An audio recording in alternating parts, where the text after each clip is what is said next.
fazendo, concretei eu mesmo. Tanto que tá, imagina, moleque que nunca mexeu com essas coisas, fiz desse jeito, lambão. Aí, ó. Passei, cara. Passei, tá pensando o quê? Mas também não é pra ninguém passar aqui, né? O Godofredo é o amigo ou o Godofredo é o galo? Não, o galo. E aí os cachorros mataram ele. Vai lá, vai. Vai lá, bunduda.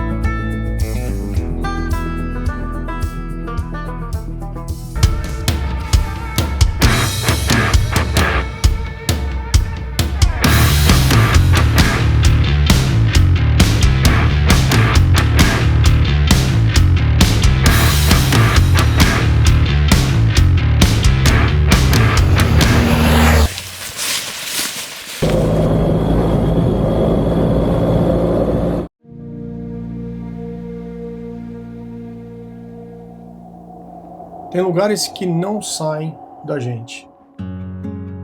Montana foi um desses para mim.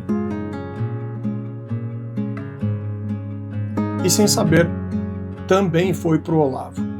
Foi lá que começou uma história que agora tá voltando. Mas de um jeito completamente diferente. Ele saiu da fazenda da família, não por falta de vontade, mas porque nem sempre trabalhar junto é simples. Seguiu sozinho, mostrou o dia a dia sem filtro e viralizou na internet. De galinha a cavalo, de cerca a curral, esse é o seu dia a dia.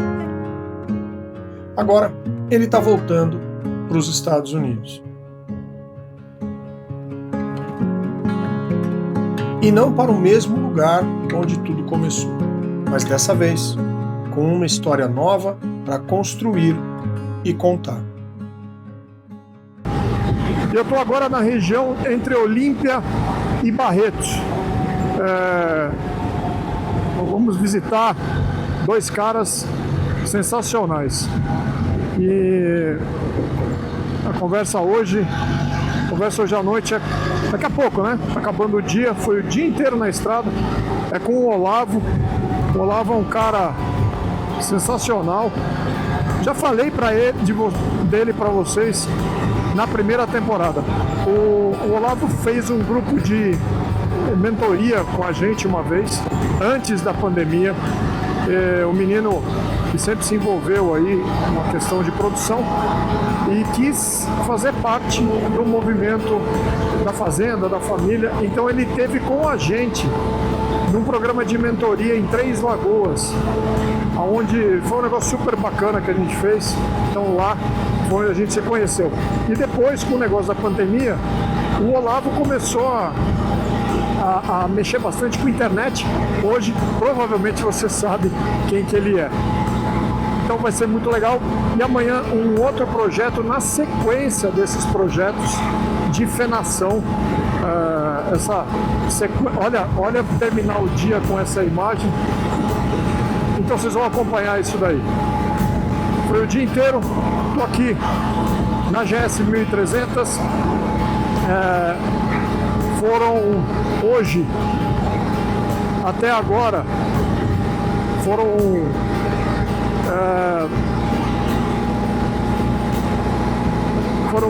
381 quilômetros na parte da tarde, 15,6 de consumo.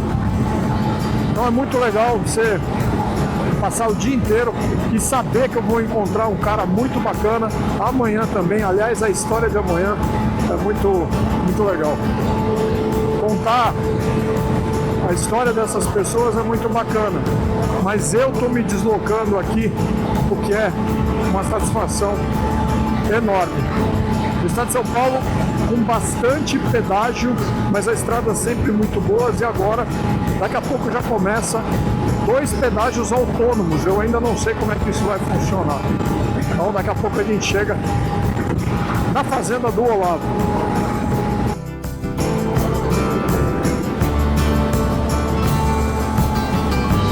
Esse caminho para cá, na região vindo de Piracicaba, subindo para o norte de São Paulo, chegando na região de Araraquara, essa parte mais indo para o norte do estado de São Paulo, bastante áreas de cana-de-açúcar. Aqui segue sendo cana, aqui também, mas em Araraquara tem um polo legal de produção de laranja. Essa apicultura ali sempre foi forte. Mas a cana realmente é uma grande força do estado de São Paulo, há muitos anos já é. Essa é uma região que tem muito isso, muita cana, muita usina. Quando você desce um pouco para São José do Rio Preto, Catanduva também, então é todo esse polo Ribeirão Preto, você vai tendo só usinas. E é uma força muito forte no estado de São Paulo. Vem havendo hoje algumas rotações de cultura com a soja, na troca de renovação de canavial, na soja com a cana, e agora também algumas áreas com o amendoim. Então, essa rotação de culturas também fazendo parte da produção das usinas, da cana-de-açúcar. O Brasil, que detém é o principal detentor da tecnologia de produção de álcool, né? Nós estamos quase na fazenda dele aqui. No final do dia, é muito gratificante poder fazer isso aqui, mostrar para vocês dessa forma, né? Vocês aqui na moto, essa aqui é a minha visão. Agora a gente sai aqui à direita e nós estamos quase chegando. Barretos e Franca, uma curva legal. Quick shift da moto para baixo, sem ter que passar a marcha com embreagem. E para cima a marcha também sem embreagem.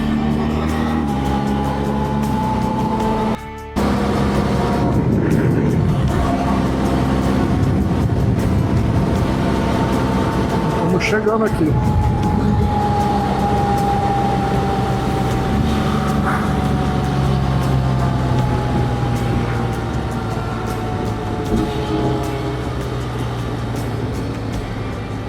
Retorno praticamente aqui no asfalto.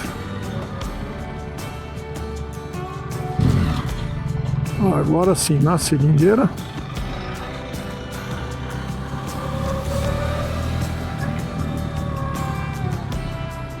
Só trocando aqui pro enduro. Só que tá falando para virar na seringueira. Deve ser aqui.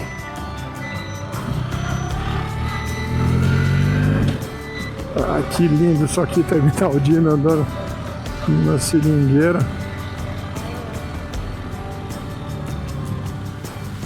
Ele falou que tinha que entrar na seringueira.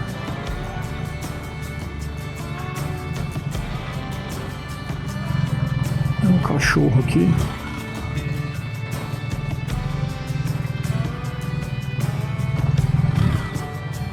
Vou ligar para ele. Tem uns cones.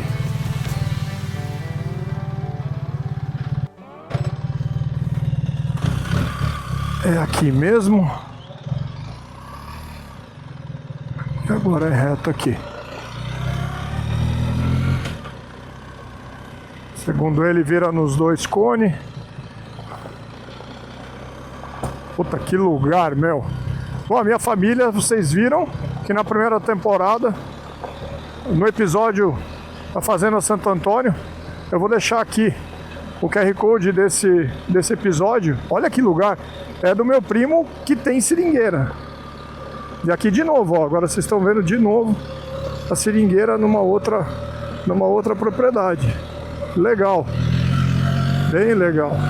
Tá uma areinha aqui, tá aí o Olavo, ó. Olha ele aí.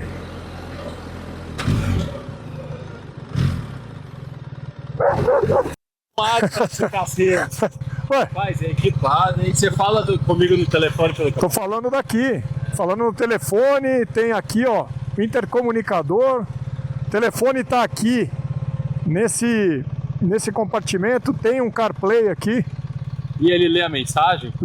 Dá pra ler a mensagem. É a mesma coisa do teu CarPlay. Azar. Bom demais. Que lugar. Bom, vocês vão gostar demais. É figuraça. É um influenciador hoje legal na internet, porque o Olavo tem feito um trabalho muito diferente. Aliás, eu quero conversar um pouco sobre isso, da questão das gerações, né? O cara novo fazendo um trabalho totalmente diferenciado, muito bacana ver isso acontecer. Aí chega no final do dia, não tem como ser mais gratificante, né? Chegar num lugar desse aqui. Excelente, excelente. Eu só preciso ver onde é que é, deve ser aqui embaixo. O cara se esconde num lugar excepcional. Tá aqui a casa do maluco. E a conversa vai ser boa.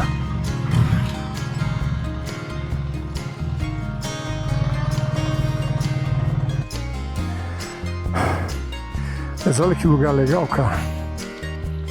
Muito bacana. Uma coisa mais...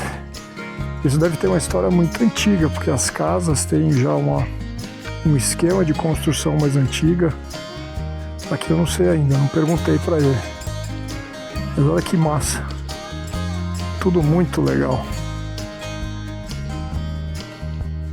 Tô feliz de estar aqui, porque é um menino sensacional e a gente vai ter muito que conversar.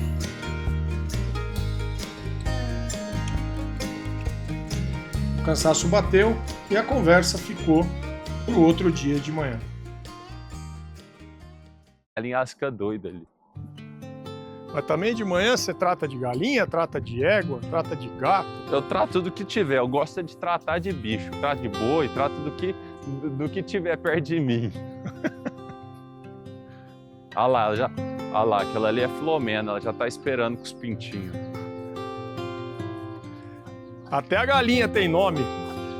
Tem, não, e esses pintinhos eu tô tratando porque eles são filhos de um galo que eu ganhei de um amigo, o Godofredo, não era Godofredo. O Godofredo é o amigo ou o Godofredo é o galo? Não, o galo. E aí os cachorros mataram ele, implicou com ele, era um galo muito ajeitado. E aí eu tô zelando lá, os pintinhos é igualzinho, pai. Tem que ter um machinho aí pra ser. As outras esperando também, ó, o trato. Elas já ficam com a cabecinha ali. Bem organizado, cada... Porque cavalo, os maiores problemas de você tratar cavalo é a doença do gambá, né? Ele vem, defeca aqui em cima e aí dá doença. E nem quer matar o gambá, é só tampar a ração, até porque o gambá é um dos que mais come cobra e escorpião. Fiz um videomaker e ele veio aqui pra mim. E ele não passou aqui. Eu falei, cara, se você não passar aqui, não vai dar certo a gente trabalhar junto. Aí, ó. Passei, cara. Passei, tá pensando o quê? Mas também não é pra ninguém passar aqui, né? Não, a medida é isso aí. Você, meu amor, hein? O que você tá fazendo aqui? Vai lá, vai. Vai lá, bunduda. Ela vem. Essa potrinha é do outro lado, quer ver? Agora tá só uma cicatriz, mas essa potrinha, ela cortou aqui, ó, tá vendo a cicatriz daqui, ó. Aí, ó, esse aqui é a cicatriz dela. Entendi. Ela cortou um tanto assim, ó, eu vou falar pra você, eu não acreditava que ia sarar, mas minha mulher é veterinária. E aí ela pegava firme, ó, todo dia, depois de 2 em 2 dias, a gente fez um proteção, ela falava, tem que ser assim, assado, zerou. Eu não acreditava. Não dá pra mostrar porque é muito feio machucado, muito feio. Mas rasgou o músculo, entrou um prego aqui da porteira e saiu só lá atrás, rasgou assim, ó, lacerou. Tá zerado agora. Cuidado, né? Constância. Tá aqui um curralzinho. Esse aqui era um curral antigo, eu dei uma reformada nele, ajeitei, mas aqui tá tudo ferrado, tá vendo? Tá grande demais. Isso aqui era de caracu, então fazia muito largo pra eles passar com o chifre. Sim, touro e tal também, né? Isso, não, os chifres gigantes deles. Tem velho pra caralho, você faz curral muito velho, mas um dia quando eu voltar eu reformo o resto. Mas cara, dele. ele é velho, mas tem um negócio aqui, ó, que muito curral novo não tem. Por exemplo, essa parte aqui de trás da seringa já vedada, tá vendo? Não, fechada. mas isso aqui eu reformei, isso aqui Então. foi eu que fiz. Todas as teorias que eu tenho de manejo, eu fui aplicando aqui. Uma parede reta, afinal o boi não é líquido, então uma parede reta e a outra funila, mas eles vêm beirando a parede e entram Pra ir reto lá. Se você faz duas, entra de dois juntos e aí entala ali na frente, né? Por isso que às vezes dividir uma seringa mesmo lá, né? Vai Atrás dar esse princípio vai dar dos esse lados. princípio dos dois você lados. você vê muito no sul, né? Uma parede no meio e aí lá é angulado e aqui é angulado. E aí ele se escolhe o lado que vai. E outra coisa que eu particularmente gosto é fechado assim, ó, para eles verem a luz só lá no final. Para caminhar mais rápido. É, né? tem outros manejos que faz diferente, mas não é melhor ou pior, é só eu gosto mais desse eu jeito, me também. adequa mais desse Eu jeito. também. Fiz com arame para ficar barato, afinal o recurso era pouco, o gado também. Então é tudo arame. Poderia usar cordoalha, mas o arame comporta, deu certo. Claro que arrebenta, se você pôr boiada pesada, aí Mas você fez um negócio, mas aqui é um negócio simples, né? É Mais simples, só para novilho. Só que o princípio do curral, que é o que eu falo sempre, é o que eu gosto. O gado vem do corredor, entra para o curral menor, depois ele vem quebrando menor, o gado. vem reduzindo o tamanho do lote. Afinal é mais fácil falar. E aqui, isso aqui eu tô com esse problema. Na verdade, esse problema eu sei que é uma coisa assim, é falta de manejo, tá, Felipe? Mas eu queria sua ideia porque virou puro amargoso. A minha Tifton virou puro amargoso. Porque Tifton não serve, porque é amargoso. Não, falta de manejo, excesso de lotação na seca e falta de combate nas águas e vedação. Então foi degradando. Você já falou, na verdade, tudo que é, entendeu? Então, assim, controle de daninha, a daninha ela entra numa área quando ela tem oportunidade. Então, se ela tem oportunidade para entrar, e ela, na verdade, também tem muita gente que fala de uma planta oportunista, é isso. Uma vez eu fui no Uruguai e eu visitei um cara com 7.000 vacas. Praticamente virar ali que vai aparecer certinho tanto de coisa. 7.000 vacas, que é a história que você conta do ônibus lotado. Exato. Aí eu não vi uma praga na fazenda do cara. Aí eu falei, cara, o que você faz? Campo nativo. Olha aí. Ele falou, em ônibus lotado não entra mais ninguém. Entendeu? Então, assim, mas dá pra arrumar. Não vejo muito problema. Vai lá fazer tuas coisas, quando você voltar. Quando eu voltar, quando você voltar, você eu faz. entro aqui e resolvo isso de novo. Exato. E o Olavo é um cara que tem outras virtudes além desse trabalho com os animais. E ali, aqui é aquela serraria que às vezes aparece, que eu vejo. Que você faz os trem lá? Que eu faço os trem. Você gosta disso, né, meu? Eu gosto. Até assim, tem que tomar cuidado, porque eu gosto muito, então acabo tomando meu tempo, né? De ficar tomando. Vamos aqui fora que não tem a fita. Aí, esse aqui é ajeitado, que foi também coisa que a gente vive nos Estados Unidos e aplica aqui, né? Não que aqui não tenha, mas eu vi lá sempre esse esquema de as ferramentas tudo pronta para pegar, porque se a ferramenta fica dentro da caixa e tal, você fica com preguiça de pegar. Então você coloca assim na coisa, precisa da ferramenta na hora. Tá na mão. Não só isso é bom, como também faltou a ferramenta, cadê a ferramenta? Então aqui eu tenho uma câmera que fica filmando direto as ferramentas, qualquer coisa, às vezes, tá faltando, cadê a ferramenta? Já escrito, tá vendo? Então isso é questão de organização à vista mesmo, da gestão à vista, eu acho que é um trem que faz muita diferença. E aí você gosta de mexer com madeira, madeira. Cara. Não, eu gosto de ferro também, eu faço a solda e tudo, mas que madeira é mais fácil tem na fazenda, né? E o que você gosta de fazer? Eu já vi uns trem. Eu faço, é que agora não tem nada feito. Faço tábua de cortar carne, quer dizer, isso aqui foi de uma pia que eu fiz, de uma bancada de pia que eu fiz para um amigo, ele mandou. Agora, se tem um trem que eu gosto, é esse aqui, ó. Mas não é que não toma muito tempo, mas se tem um trem que eu gosto é fazer cerca, ó, essa cavadeira de disco de arado, eu gosto disso aqui. Às vezes eu falo, não, gente, vamos facilitar e tudo, mas antes eu deixo bem claro, eu gosto muito, é que isso aqui não dá para você fazer em grande escala e toma muito tempo, mas eu gosto de cerca. Esse aqui eu faço muito, ó. As tabuinhas também, que esse aqui tá claro pra você trabalhar. Esse aqui é tudo pau que eu cortei aí de árvore caída, ó. Isso aqui é bálsamo, cabriúva, cheirosa pra caramba. Que legal, aí faz umas tábuas, faz uns negócios. Faz as tábuas, faz as coisas, e aí distrai a cabeça, né, quando você pega pra fazer trabalho manual. Cara, você tá as coisas tudo arrumadinho, Mas, cara, mas tá arrumadinho. É, tá perto arrumadinho. do que tudo.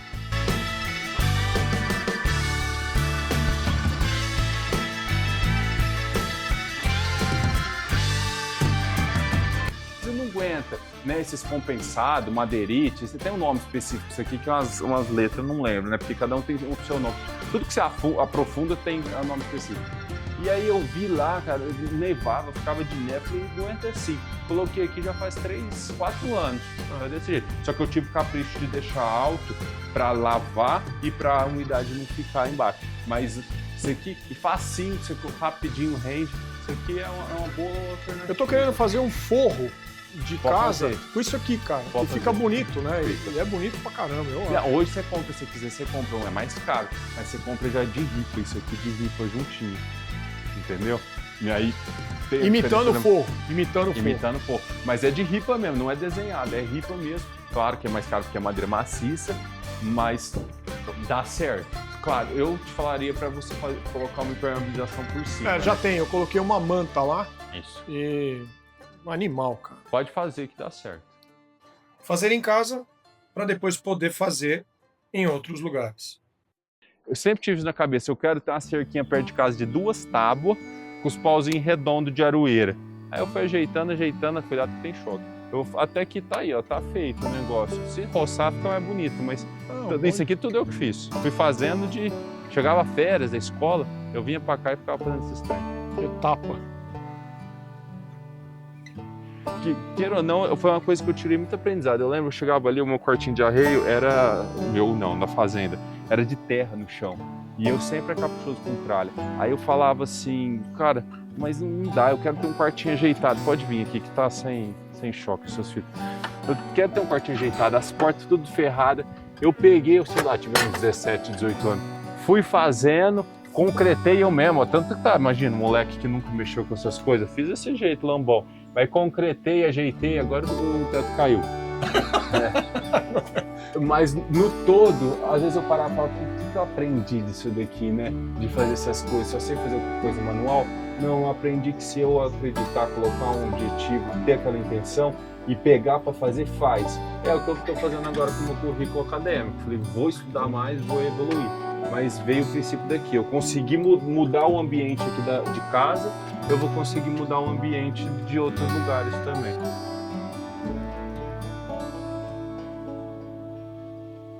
E a parte comum entre nós. Podemos ter trabalhado em Montana, nos Estados Unidos. Cada um com a sua experiência, cada um com a sua bagagem, cada um no seu tempo. Ô Felipe, você que morou também em Montana, assim, morou, ou pelo menos conviveu muito tempo lá, você teve uma experiência muito grande nos Estados Unidos, morou de moleque, depois você foi para lá, teve uma parceria de gado e tudo, então você frequentou muito Montana e você tem a parte técnica. Eu me lembro que eu fui para lá, fui trabalhar num rancho de gado, um rancho grande, era 60 e poucos mil hectares, um rebanho pequeno, por conta de taxa de lotação, você pode até explicar melhor sobre isso, mas eu não tinha um conhecimento técnico de entender as forragens lá, o capim, como funcionava. Eu lembro que tinha a parte irrigada de alfafa, e isso daí me deixava assim, era muito interessante, porque o gado ficava o ano todo na alfafa, a hora que chegava o verão, irrigava, vedava, cortava e tinha alfafa para dar para o gado no período da seca. Mas 2 coisas que me chamavam a atenção, que as vacas estavam sempre gordas. Eu cheguei lá e o gado, neve, frio pra caramba, eu olhei a vacada tudo gorda, mojando, e a taxa de desmame alta. Tecnicamente, como que você vê isso? Tanto valor nutricional do capim, genética dos animais para resistir e manejo. O que você enxerga que eles conseguem fazer esse diferencial? Olavo, assim, você esteve lá, você viu o seguinte, cara. Primeiro, frio do cacete. Então, Frio. O frio é a coisa que mais determina a cultura de um povo. Pode ter certeza. O cara vai fazer um negócio em cima daquilo que o ambiente permite. Então, o cara tem 6 meses de neve, 1 mês para derreter aquilo e 1 mês mais ou menos para ver um pasto. Nós estamos falando de quase 8 meses em 12. Se ele não se organizar desse jeito, com essa alfafa, com essas coisas, não vai andar.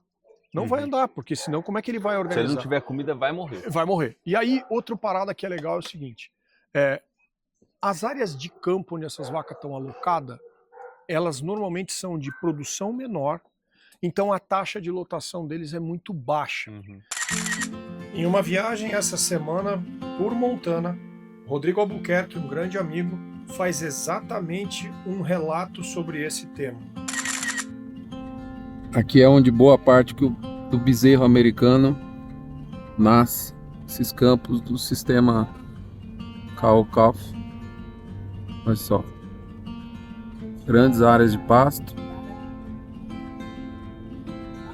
apoiada por produção de feno, irrigação, e a água do degelo contribui fortemente para viabilizar essa irrigação. Por que é baixa? Porque tem que ter o maior poder de seletividade e essas plantas... Bom dia, tá bom? Essas plantas... Bom dia, Daniel. Essas plantas não têm o potencial de uma tropical nosso aqui. Então ele tem que baixar a lotação numa época onde produz menos, então com uma vaca para cada, sei lá, 30 acres mais ou menos, que para nós é um absurdo. E aí ele tem que concentrar a produção num lugar muito maior para transferir essa forragem de 3, 4 meses produzidas para o outro inverno. Uhum. Então você imagina que 1 hectare tem que produzir matéria seca para essas vacas por esse período extenso. Então, olha o que acontece, você tem que ter uma área altamente intensiva para poder suportar as outras áreas que são de baixa carga. Se comparar mais ou menos aqui, você tem um rotacionado do Brasil, sei lá, com 3 UA por hectare, mas no inverno, você vai no período da seca, você vai botar, sei lá, 1 vaca por hectare comendo proteinado num pasto diferido, você está falando que cada 3, cada um acaba tocando para 3. Uhum. É muito diferente. Então você consegue ajustar a carga, você consegue vender os animais, então você não precisa de tanta área para fazer isso num custo menor. Por isso que aqui é muito mais competitivo. Mas por que o cara faz isso? Porque ele entendeu que o ambiente dele é difícil. É porque o ambiente obriga. Obriga. Então se ele não conservar o lavor, ele não vai andar. Se ele não tiver feno no inverno, vai morrer, né? Aqui não vai morrer. Nós falamos de feno. Esse feno poderia ser silagem? Poderia ser silagem. Podia. Só que o que eles fazem é o seguinte, ó, quando você olha a silagem contra feno, a porcentagem de matéria seca armazenada pode ser a mesma. O volume do que você está trabalhando é diferente. Então a silagem Impacta no operacional. Impacta no operacional. Então é muito mais fácil você pegar uma caminhoneta, você fez isso, não fez? Muito. Bota o feno atrás, abre a caçamba, vai desenrolando e as vacas vêm atrás. Como é que você vai fazer isso com silagem? E esse ponto que é interessante, porque aqui o feno está crescendo cada vez mais no Brasil. Eu lembro de ver você em questão de tecnologias de feno, você foi uma das primeiras referências que eu tive, inclusive com a McRae, eu via que as tecnologias sendo trazidas para o Brasil. Hoje está muito mais difundido e tem muito a difundir, né? Só que eu vejo uma questão na operação de fornecimento é muito mais difícil, é muito mais limitada. Só que lá para nós era uma coisa tão simples. Os tratores tinham um desenfardador, tipo ele faz o serviço que ao contrário que a enfardadeira fez. E aí a gente saía soltando assim, ó, as vacas já alinhavam como se fosse num coxo, mas era direto no chão. Rapava, não sobrava nada. Não sobra nada. Dá para fazer isso aqui? Dá. A única coisa que você vai ter um limitante é que aquele piso da neve não tem nada em cima. Então, assim, as vacas têm que comer aqui. Fica o gelo, né? Fica o gelo. Aqui vai misturar o feno com um pouco de pasto, com pasto seco, com uma palha que não sei o que e tal. Então, assim, até o esterco lá não mistura, porque ele congela. E aí não mistura aqui. Aqui, se elas cagarem em volta, vai virar o bosteio. Vai levar um bosteio. Então, assim, são coisas diferentes, mas seria possível. Sabe o que você faz aqui? Você pode fornecer do outro lado uma cerca. E aí tem um outro ponto que eu vi aqui. Aí o pessoal fala assim, não, eu guardo aqui, né? Falando, não, eu armazeno comida para seca. Aí você chega lá e fala, mas cadê? Fala, não, eu armazeno feno em pé. Tem esse jargão que é o diferimento, o feno em pé. É feno em pé ou diferimento? Feno em pé. Feno em pé é a forma de você falar. É a forma de falar, mas nutricionalmente não é a mesma coisa. Não tem nada a ver, não tem nada a ver. Uma coisa é você fazer o processo de feno ao longo do verão. Cortes frequentes, respeitando a planta, colhendo folha, que é o que o animal vai precisar. Isso é feno. Isso é feno. Feno de planta também acumulada no verão inteiro para fazer um corte, cara, você só está cortando aquilo que você está diferindo. Não está mudando nada. Ou seja, eu tô colhendo o que a vaca colheria com a boca. A única coisa que eu melhoro é a eficiência. Provavelmente porque sim. A vaca ia pisotear, cagar e não colher tanto quanto a máquina. O Paraguai é assim. Tá. Às vezes o cara ele acha que ele vai fazer um corte e a produção vai ser maior e é mentira, porque cortes subsequentes e mais frequentes a planta produz mais. Tá. Beleza. Agora, quando você fala de feno em pé, que é diferimento, o valor nutricional dessa forragem cai bastante. E quando ele cai, na verdade você está transferindo só lignina, no caso, que não é um feno de qualidade, para essa vaca Só fibra. Só fibra. E aí você vai precisar então do quê? De um aporte proteico externo, para aquela bactéria no rumen conseguir se proliferar para poder digerir aquela fibra de baixa qualidade. Ou seja, você só vai conseguir ter resultado com animal de baixa exigência ou menor exigência. Vaca prenha, por exemplo, seria uma condição boa para passar pelo diferimento. Funciona? Funciona. Mas nós estamos falando de estratégia, velho, de transferência de forragem para uma época que não tem. Mas eu agora trazendo, se eu quero intensificar, eu quero produzir o máximo que minha fazenda permite dentro de que dê uma margem, né, que sobra grana, fazer feno pode ser muito mais interessante do que eu ficar diferindo pasto. Eu acho. E o ponto que você me falou, acabou de falar, é a questão que quanto mais você corta o capim, mais ele produz, claro, desde que você continue tratando do solo. Adubando, e tal, repondo, porque você está extraindo muita biomassa. E isso vale a mesma coisa para o pastejo? Vale. Só que a diferença do pastejo é que você está deixando um resíduo para trás necessário para a planta rebrotar no próximo ciclo. Porque a planta, Olavo, ela precisa de folha para fazer fotossíntese. Então você precisa deixar um residual de folha para ela poder fazer um processo de rebrota de novo. No feno, quando você corta bem perto do chão, você não está deixando nenhuma área foliar.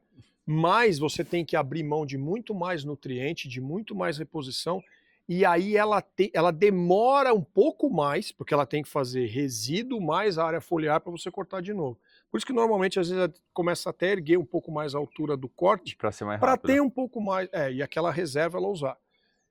E o boi precisa da mesma folha. Sim. Aquela folha que a planta precisa é a folha que o boi come. Então nós estamos falando da mesma folha. Esse processo ele é antagônico, mas ele acontece ao mesmo tempo. Sim. Essa é a grande dificuldade de manejo do pasto. É você fazer o pasto ter uma folha que é a mesma que o bicho vai comer e você ter o olho suficiente para poder tirar o gado num ponto ideal, por isso das alturas, para que aquela vaca volte depois de um período de rebrota para o bicho entrar. Imagina isso num campo nativo em Montana, então, que produz muito pouco por hectare. Então, assim, a hora que você só tem condição de fazer isso, baixando carga, você viu lá. E o valor nutricional das forragens deles? Esse valor nutricional, como a produção comparado é baixa, normalmente os campos nativos de produção menor, quando você arruma a carga, o valor nutricional é alto. Tá. Você pegar desse gramado aqui e fazer uma análise bromatológica dessa grama aqui, vai dar lá em cima. Por quê? Porque só tem folha. Porque tem folha. Mas tem oferta? Não, tem pouco Não tem volume. oferta. Então, você só consegue trabalhar em áreas que têm menor produção, com baixa carga, mas o valor nutricional é alto. É por isso que dá certo. Então, a planta tem que ser muito adequada. Adequada tanto quanto aquilo que você viu lá. O que você viu lá? Você viu o sistema rodando. Então, a grande diferença para o americano, e você vai para lá de novo, do americano para cá, é que é pragmático o sistema do cara. Eu sei que eu vou ter a neve. Eu sei que eu tenho que concentrar a produção de forragem. Eu sei que a minha janela de reprodução é curta. Eu sei tudo isso. Então eu preciso domar isso daí. Se eu não domar no outro ano, eu tô fora. E no todo, tipo, o que você tirou de melhor aprendizado lá em Montana? Cara, que assim, ó, que eles não têm mais como aumentar, eles não têm como expandir. O sistema está determinado assim. E nós aqui, sem derrubar uma árvore, nós podemos mais do que dobrar, triplicar a produção que a gente tem. Só manejando e investindo em tecnologia. Só. Não precisa fazer. E outra, não estou falando de altíssimo nível de adubação e tal. Cara. Primeiro precisa colher antes de adubar. Você tem que saber colher antes de adubar. Colhe direito, faz direito e anda bem. E agora, pensa só. Você vai para lá de novo. Vou, no meio do ano. Você vai no meio do ano. O que você vai experimentar? É isso que eu queria. Você vai para a universidade. Vou. E aí o trabalho qual que vai ser? O trabalho vai ser na laboratório de nutrição de bovinos, porque as outras vezes que eu tive lá trabalhando, eu trabalhei diretamente no rancho. E aí você entende a operação, entende tudo, mas você entende não, você faz. Só que agora eu quero ir para entender a operação. Por que você não faz aqui no Brasil? Porque também tem todo o envolvimento de um aprendizado por trás, né? De viver fora, vai eu e minha mulher, a gente viver essa experiência lá. E também porque lá eu gosto muito da questão de extensionismo que eles aplicam. Eu quero trazer, muitas vezes, não a técnica em si, mas o método.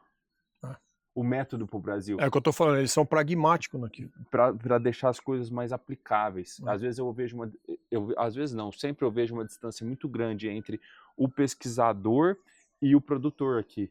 E eu quero justamente fazer uma ponte para melhorar essa comunicação. Mais rápido. Mais rápido, mais aplicável, porque os pesquisadores nossos são excepcionais, muito bons, mas ainda tem uma lacuna grande, falta essa conexão, a gente tenta fazer isso hoje na internet, mas o que você está falando é real. Porque às vezes você está estudando uma coisa super específica e se essa especificidade você quiser levar ela direto para o campo, não vai. Você tem que tirar a essência do que aquilo significa. Exato. E aí sim vai rolar. Eu acho que você vai ter uma puta oportunidade nesse sentido de olhar o sistema como um todo. Sobrevoar aquilo e entender que numa fazenda, Olavo, não tem 8 ou 80. Tem um processo, tem o caminho do 8 até 80. Tem. E aí você vai ter que tentar entender que aqui cabe o 62, aqui cabe o 30, aqui cabe o 100. Então, cabe a você identificar isso daí. E o professor que eu estou indo lá, ele é muito voltado para a questão de técnicas nutricionais, principalmente, que melhoram o conforto dos animais. O que eu estou dizendo? Tudo que a gente intensifica, tudo que a gente muda, dieta, você pode estar causando um desequilíbrio natural. Porque o boi não foi feito para ganhar 1,5 kg, 2 kg por dia. Ele foi feito para ficar lá no pasto, a hora que dava fome num tigre, num leão, ali alimentava, mas ele não tinha que ter esse desempenho. A obrigação do desempenho. Essa obrigação do desempenho. Não tinha, a seleção dele era de sobrevivência, não de produção. Porque nunca um predador dava conta de comer a carcaça inteira que ele abatia. Naturalmente se difundia lá com os outros seres vivos, até com os micro-organismos. Hoje a gente traz muito para desempenho. O que está em cima da terra tem que ter melhor desempenho. Só que isso tem seu ônus, tem seu preço. E aí o preço é muitas vezes desconfortar o animal, e ele trabalha muito com essa questão. Então, minerais orgânicos que melhoram a nutrição dos animais, estrutura que vai melhorar a questão de conversão, a questão do conforto dos animais ali dentro, seja térmico para frio ou para calor, fornecimento de água. Então, assim, hoje em dia a gente tem que administrar todos os recursos envolvidos. Não é só você ter um boi e um pasto, colocar um boi e uma ração e colocar. Você tem que ter a melhor conversão, o melhor boi, a melhor carne, e eu vou olhar muito para isso, porque eu vejo muito a questão do seguinte: produzir sempre, sou total voltado a produzir, tem que dar margem, senão não se sustenta. Na verdade, você não mira em sustentabilidade, você mira em rentabilidade. Tem que ganhar dinheiro. Tem que fazer dinheiro, senão você não faz aquilo por amor a vida inteira. Não existe nenhuma fazenda sustentável que não está com o caixa que não seja positivo. Rentável, exato. Mas no todo, eu tenho certeza que dá para fazer essas duas coisas de uma forma que eu poderia dizer digna, humana, que é produzir com o maior conforto possível. Até porque o conforto ele traz diretamente desempenho. Você entende que isso aí é o que o cara é a origem do sistema deles de entender o ambiente? Então lá você vai ter isso, né? Só que vai ter frio, vai ter todo. E você vai para um lugar legal que é no Colorado, né? De início no Colorado. E aí tem toda a parte também de montanhosos lá. Chega no nível também dos bezerros que nascem no alto, a hora que desce para o baixo tem problema cardíaco. Tem até isso. Que idade você foi a primeira vez? Minha idade, 22. E fiquei 1 ano. Ficou 1 ano. Fiquei próximo de 1 ano. Aí depois eu fui de novo, fiquei mais uns 3 meses. E agora eu tô indo para ficar o tanto que Deus mandar. Pois é, só que você tem um negócio legal que na verdade a gente conheceu quando você foi fazer uma mentoria comigo. Isso. Mas você tem uma vivência de lá para cá, com pouca idade, você tem pouca idade. Legal, principalmente com o negócio da internet. mas ela é uma fonte muito rica de inspiração para as pessoas, Sim. mas também de você entregar aquilo que você sabe para um número maior de pessoas. E eu vejo que você se torna acessível, né? E eu vejo que você, assim, tudo que você faz, o teu dia a dia, essa cerquinha que você colocou, o tratar da égua, não sei o quê, e é genuíno. E aí você começou a fazer mais isso. Agora você foi para Argentina. Fui. Deu um rolê lá. Foi. E você começou a olhar muito confinamento. Sim. E aí? O que eu vejo do todo? É. Eu vejo, lá na Argentina em si, eu vejo que tem muita coisa para aumentar a produtividade também. Eu vi muita oportunidade de aumentar a produtividade lá, porque ainda, no meu ver, eles fazem carcaças leves, animais castrados, tanto que agora com exportação de gado inteiro, não gado vivo, de gado inteiro, eles estão começando a almejar. Você vê os confinadores falar, não, isso daqui é inteiro, e eles gostam muito mais porque desempenha muito melhor. Mais. Eu tava com um confinador, ele falava, olha aqui as baias dos inteiros, nossa, esse daí come e converte. Então eles já estão pegando essa aptidão, porque a cultura era muito forte do castrado para ter a carne de qualidade. Ainda é, no Rio Grande do Sul é assim. Ainda é, mas você vê que já está abrindo um outro mercado e aí o pessoal começa a olhar para o desempenho. E no todo, no Brasil, hora nenhuma, eu estou falando que quando eu vou para os Estados Unidos, eu vou à Austrália, lá tem um sistema melhor. Pelo contrário, eu estou indo lá para entender mais tecnologia e também para mim, para minha pessoa, para eu amadurecer e conseguir conversar melhor com o mundo. Bom, você sabe, você vive isso todo dia, há mais tempo que eu. Quanto mais você busca, mais você aprende, você vê que você sabe menos. O pecuarista, o produtor brasileiro, ele busca muito mais conhecimento fora do que o próprio americano, o próprio australiano. Muitas vezes eles estão totalmente alienados do que... Só naquilo ali. É só naquilo ali. Bacana. E o brasileiro está buscando cada vez mais fora do Brasil. Mas é isso. E outra, quem continuar me acompanhando, eu quero produzir cada vez mais conteúdo. Hoje eu estou muito focado no Instagram, mas eu quero voltar muito para o YouTube, porque eu estou vendo que há essa necessidade de aprofundar dentro dos assuntos. E é no YouTube que você vai fazer isso? É no YouTube que eu vou fazer isso aí. Show. Obrigado pela visita. Eu que agradeço. Falou, Manão. Se cuida, meu. Obrigado, viu? Vamos sair?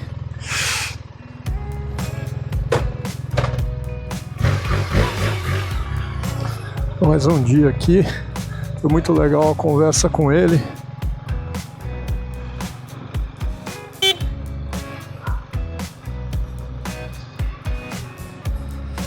Vamos sair, fazenda muito legal.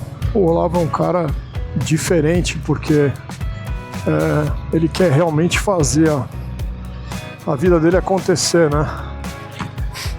Isso é bacana. Eles viram aí a vontade que ele tem de crescer, a vontade que ele tem de fazer as coisas. Então, saindo daqui, nós vamos visitar agora a fazenda Nelore. É um projeto claro, tinha gado Nelore de elite um tempo atrás. E o Guto passou a fazer um projeto muito bacana de feno na fazenda. E ele tem um mercado interessante, o jeito que ele desenvolveu os produtos que ele tem.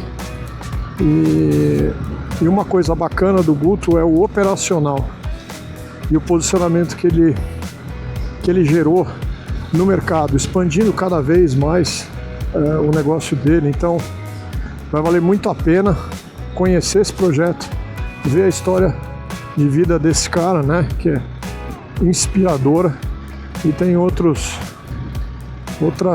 novidades aí. Então, trecho curto,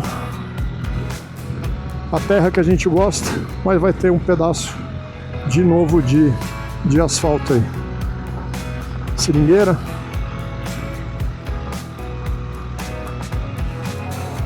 O que é o bacana é você poder conhecer cada vez mais regiões diferentes do Brasil, como que as pessoas se envolvem com o projeto de cada uma delas.